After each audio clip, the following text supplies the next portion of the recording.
Lord, you have covered our failings with grace in your forgiving and gentle embrace.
Breaking through where judgment stood, plan your hope from above.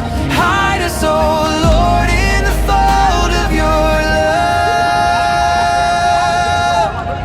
love. Lord, who has covered our wrongs with your name, lift us again by your mercy and flame.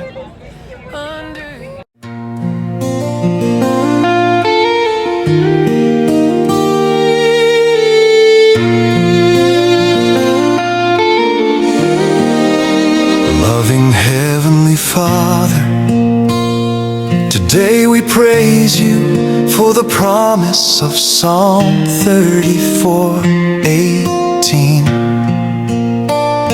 that you draw near to the brokenhearted and save those who are crushed in spirit. Lord, in every place of our daily lives, there are moments of hurt, moments of pressure, and unseen tears that fall in silence. Yet in all these moments, we confess again by faith that Jesus, the truth himself, is walking with us.